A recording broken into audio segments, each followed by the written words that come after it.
নতুন প্রেমে মজেছেন বলিউড অভিনেত্রী শ্রদ্ধা কাপুর। বলিউডের জনপ্রিয় চিত্রনাট্যকার ও লেখক রাহুল মোদির সঙ্গে বলিউড অভিনেত্রীর প্রেম নিয়ে নানা চর্চা অনেক দিনের। ওয়ালটন এখন দেশের সীমানা পেরিয়ে পৌঁছে গিয়েছে 50টিরও বেশি দেশে। ওয়ালটন, ঘরে ঘরে বিশ্বজুড়ে। একসঙ্গে কফি শপ, রেস্টুরেন্ট কিংবা হাই প্রোফাইল পার্টিতে জুটিবদ্ধ দেখা গেছে তাদের। এবার মাঝ আকাশে প্রেমিকের সঙ্গে ধরা পড়লেন শ্রদ্ধা কাপুর, আর সেই ভিডিও সোশ্যাল মিডিয়ায় ছড়িয়ে পড়তেই ক্ষোভে ফেটে পড়লেন বলিউডের আরেক অভিনেত্রী রাভিনা ট্যান্ডন।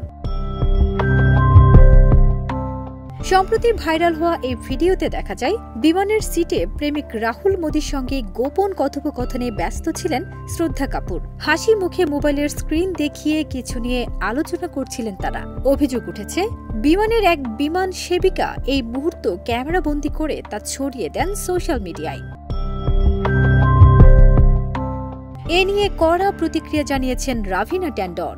ইনস্টাগ্রাম ভিডিওর কমেন্টে অভিনেত্রী লিখেছেন, এটা কারো গোপনীয়তা লঙ্ঘন করা। এ ধরনের কাজ করার আগে সম্মতি নেওয়া উচিত ছিল। বিমানের ক্রু মেম্বারদের কাছ থেকে এমন কাজ একেবারেই অপ্রত্যাশিত। রাভিনার এই মন্তব্যের সঙ্গে একমত হয়েছেন বহু নেটিজেন। তারা মনে করছেন, তারকা হলেও ব্যক্তিগত গোপনীয়তার অধিকার রয়েছে সবার।